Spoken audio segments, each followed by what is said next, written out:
Hey, good afternoon, it's Sabine. It is the 4th of March, and here before you see the article I just published, Arising from the Waters. Speaking of the beloved, the first fruits of the Lord, his first harvest.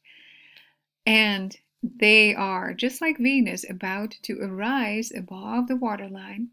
And I believe we're going to be able to have a more clear view at not just the scriptures, but the heavens as well. Just like when you are underwater looking up, it's a little bit blurry, but as soon as our faces break the waterline, the view of the heavens becomes more clear. That's what I hope and pray, that the Lord will give us a clear sight, but also insight into his declarations in the heavens in alignment with scripture. So on the 2-week overview for the coming 2 weeks on the calendar, you will find all the prophetic markers and the celestial signs that strike me as interesting and relevant. So you have everything in one view. And tonight we have a midnight marker on the heavenly blackboard of Comet K2 in the constellation Horologium. It's going to align with the midnight point on the pendulum clock, pointing forward, as I understand it, to judgment coming, but it's also related to the midnight call to the bride. And then from tomorrow onward, the E3 comet, which we have been following for quite some time, is going to be visible at the 9th hour position as seen from the belt stars of Orion.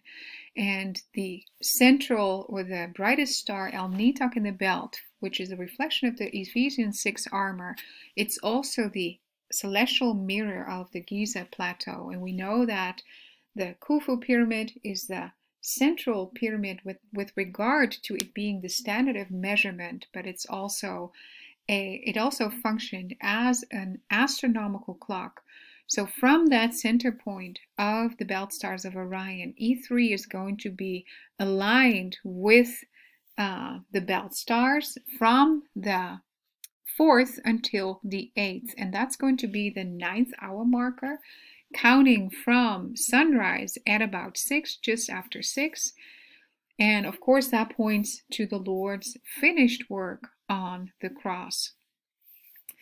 And then the commemoration of the fast of Esther prior to the celebration or the commemoration of Purim in the palace, and Shushan Purim, meaning outside of the palace.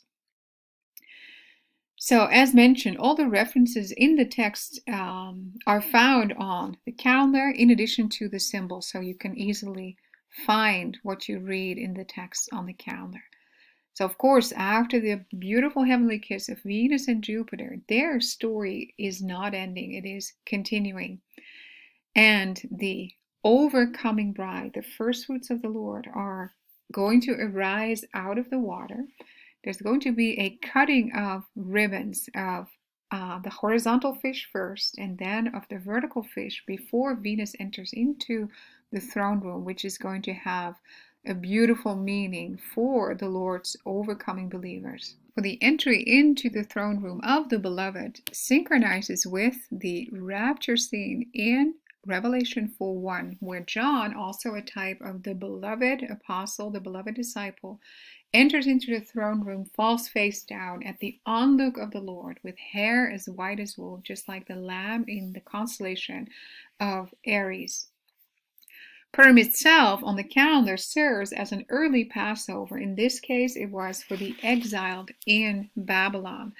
So the connection to Esther as a type of the overcoming bride, the intercession she did on behalf of her people, but also to strengthen her king as a co-ruler, respectful of his laws, but abiding by the laws of God.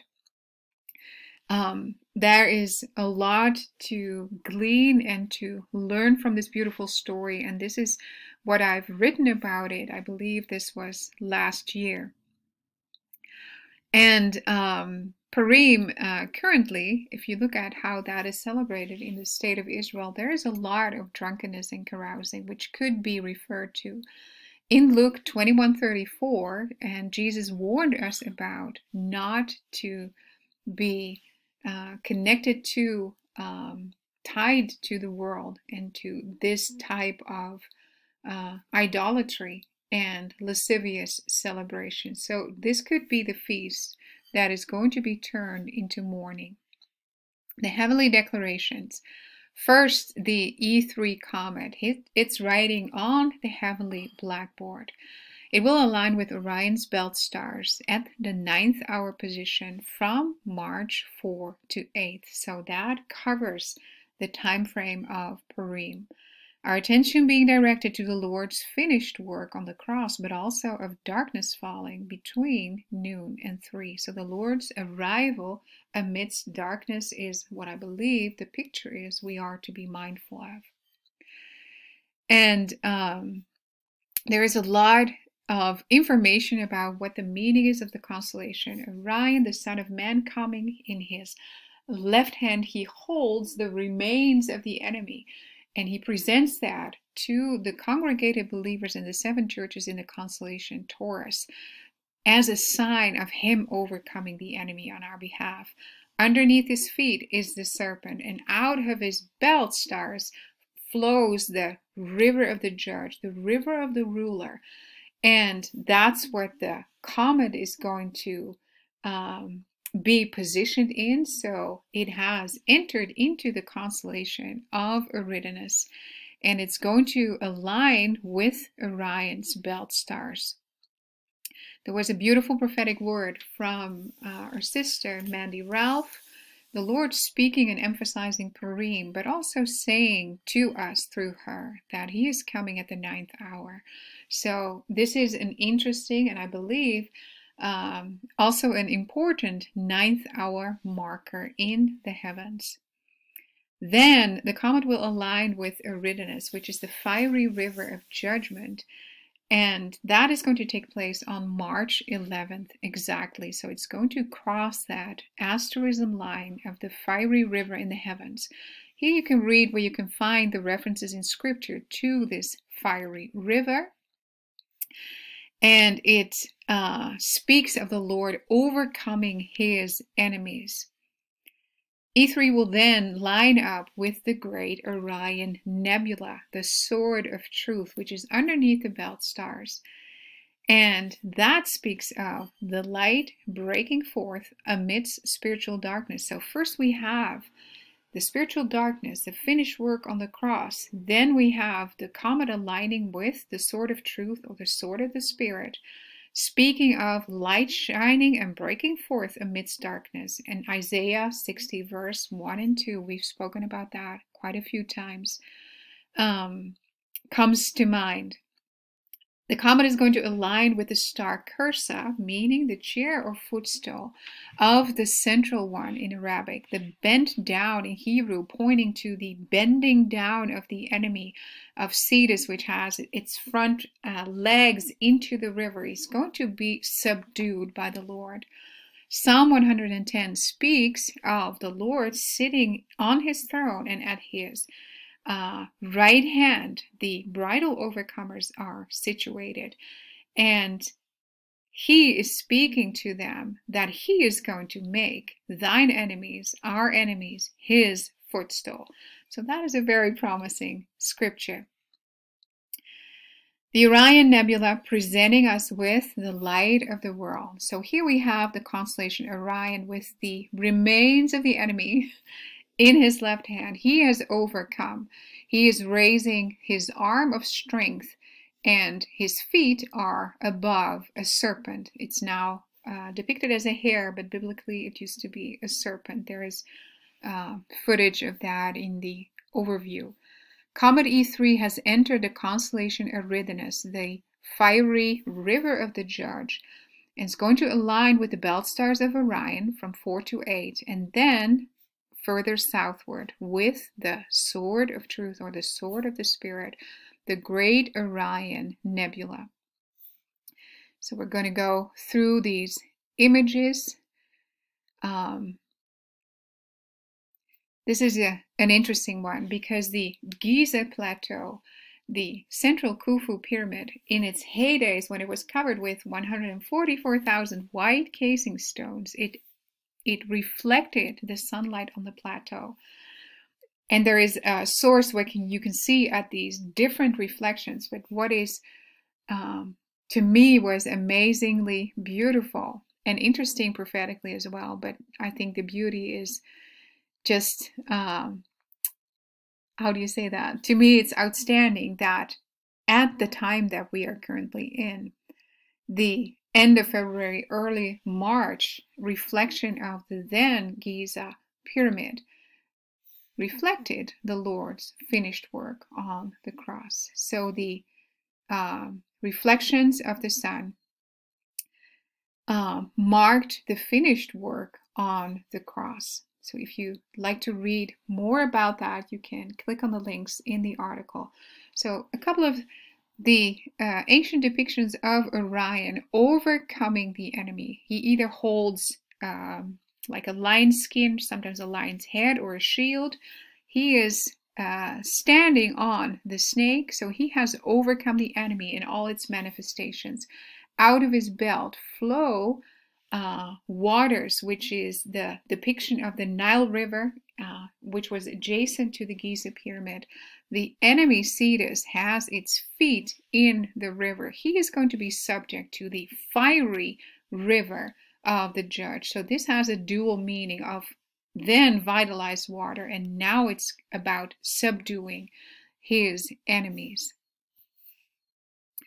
The comet in the central line of the river, March 11th, and the alignment with the sword of truth from the 16th onwards, from the 16th until the 22nd.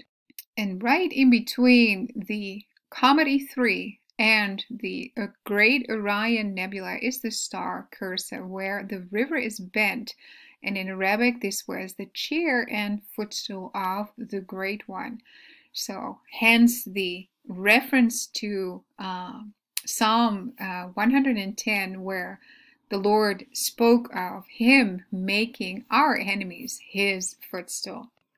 Then the alignment today of Venus with the door star of Pisces, Delta Pisceum, the door of the horizontal fish, and what the meaning is toward us. The midnight marker of Comet K2 Penstars tonight and tomorrow in the constellation Horologium. We're going to see the visuals a little bit later. I expect waves to start rising as soon as Triton, one of the moons of Neptune, and Neptune itself enters into the constellation Pisces. The association with the trident and the first beast from the sea, I believe to be Barack Obama. But also remember that the nation of Ukraine and the conflict in the Ukraine is described in the passage in scripture about the valley of Jehoshaphat, that the Lord is pulling all these nations toward. That is also associated with a yellow or a golden trident. Jupiter is going to align with the door star in Pisces on March the 6th. And then, of course, the full moon, the full worm moon of Purim, in the constellation Leo at the hind legs, commemorating or resonating with Genesis 49, 9-11. The scepter not departing from Judah, nor a lawgiver from between his feet until Shiloh comes, and unto him shall the gathering or the obedience of the people be. So the moon is a type of a faithful witness, but also a lawgiver, a co-lawgiver with the Lord. And her fullness is going to be at the hind legs, so she is still in between the feet of Leo. Then she will approach the Alpha Omega point on the ecliptic, underneath the constellation where the man-child is hidden, in Coma Berenices. Leo is the final chapter on the ecliptic, and in Virgo, a new one commences. And then there is a beautiful hidden meaning of the Tola worm connected to this full moon, the full worm moon, of self-sacrifice, and Jesus comparing himself to this Tola worm, dying on a tree on our behalf, bringing forth crimson red blood, and then it becoming white as snow.